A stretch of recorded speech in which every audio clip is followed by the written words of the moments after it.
What's going on, workforce? Brian here, and today let's talk a little bit more about PvP. It looks like it's on the horizon, so let's do this thing. So, on the developers blog this morning, they were talking about the upcoming changes to PvP. They first say hello and want to go ahead and introduce essentially the changes that they announced at the live letter. So if you aren't aware of what changes are coming, they list them out right here, and they are, the level cap restrictions being removed, and it's going to be tied to your job, which is at level 30, so you can enter in as a job. It seems that obviously classes won't be allowed into PvP, so it's going to be specifically job focused. Your PvP attributes are going to be based off of your role. Also, the gear is not going to have any effect on stats. It's just going to be for, visual use only. And you're going to have a PvP hotbar for every job out there. I think this is one of the biggest changes that people have requested. That way you can really have a true separation from PvE and PvP content. And so the other change is that they are reworking everything. Just like the battle system's getting reworked for PvE, the battle system for PvP is also being reworked. And in fact, it is its own system altogether. So just like that there is a hotbar change, there is also an action change as well. And so you might see an action that looks similar, like protect, but in fact it functions completely differently in PvP. And so there's a full-on separation.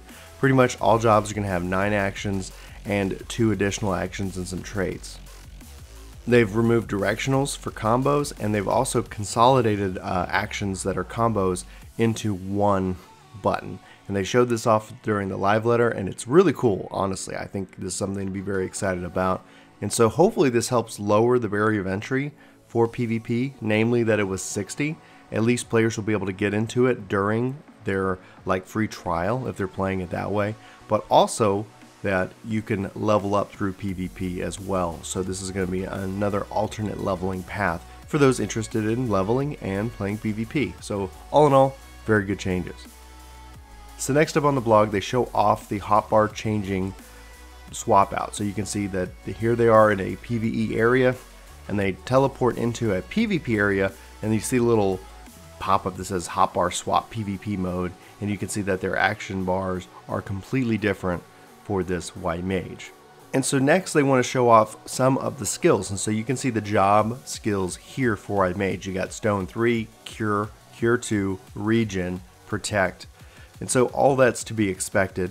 Divine Benson, Benediction, Seize, Fluid Aura, and Imperial Rain. So you're going to have your skills, your 2 additional skills, and your Adrenaline Rush. So I'm wondering if Imperial Rain is in fact the Adrenaline Rush, because if you count them, these are 10 abilities. So we'll just go with that. That would be my natural assumption there. Especially because if that's the case, it will then allow you to communicate what your Adrenaline Rush does before you have, before it comes up. So I think all in all, that's pretty cool. So next up, they go into saying how is a PvP action different. So we were talking about Protect earlier. They're talking about Protect here. So they said that Protect is an insta-cast. It's got a 40-second recast tied to it, but it's only going to last 10 seconds, and it's going to reduce target's incoming damage by 20%. So it's more situational. Now it appears that the Lily system is also in play in PvP, and with 3 Lilies you can reduce your recast time by 50%, which would be 20 seconds. That seems to be really cool in that regard. So Protect always is kind of this 30-minute ability, and really in PvP currently it has no effect. It really does nothing. It's just there to protect you from any debuff removal. So if somebody does a debuff removal ability on you, it's an ability that could be removed as a part of that. Now it looks like it's a 20% buff for 10 seconds. So if anybody's getting blitzed, you can help reduce their incoming damage by that, which seems very helpful in my mind. But that's just one example. They dive into Cure 2, saying that it restores the target's HP with a cure potency of 5,000. Now obviously we don't know about the stats that are driving PvP. The cast time seems to be at 1.3 seconds with a recast of 2.3 seconds.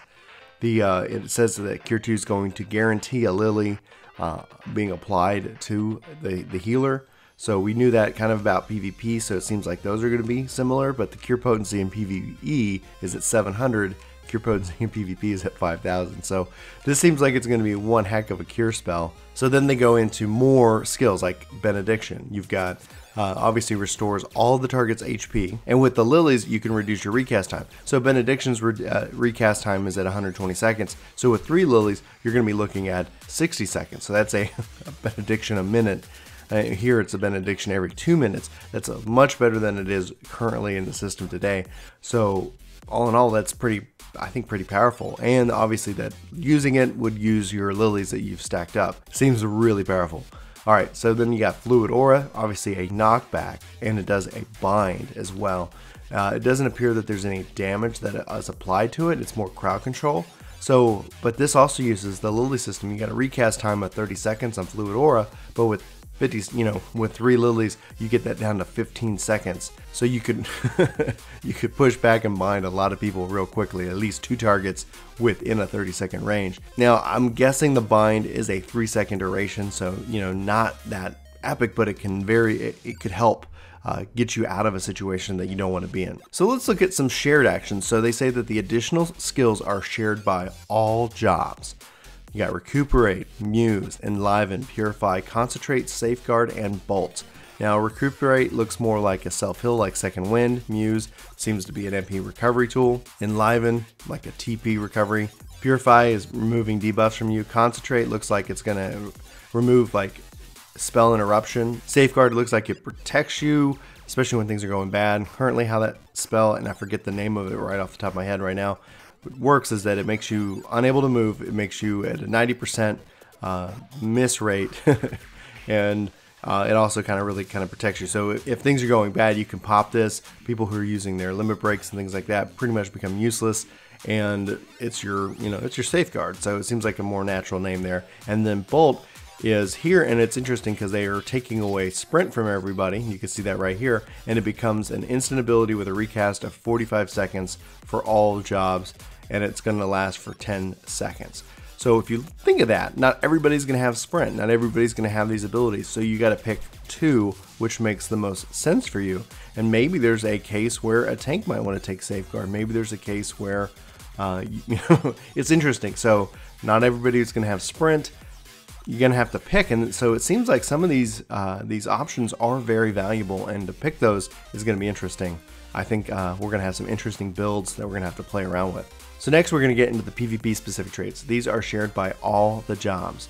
So you can see here we've got increased HP, increased action speed, increased damage dealt, decreased damage taken, increased healing potency, decreased recast time, increased resistance duration, increased MP regeneration, and increased TP regeneration. So these are just some really cool traits. You can take up to 3, and again, these are shared by all jobs. So whenever you're playing, this is where you're going to have your variety in your build and what you feel is the most advantageous abilities and traits to take.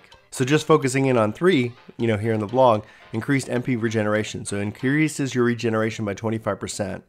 Increased action speed, it reduces spell cast and weapon skill and spell cast times by 5%, and also reduces the recast times by 5%. And then increased resistance duration increases duration of resistances by 50%. That's could be very huge. It could be game changing depending on what you take. And so that's what he was recommending that they would end up taking. And those are some really interesting examples. And so again, they reiterate that you can level up in PvP, which is really cool. So you can get PvE experience.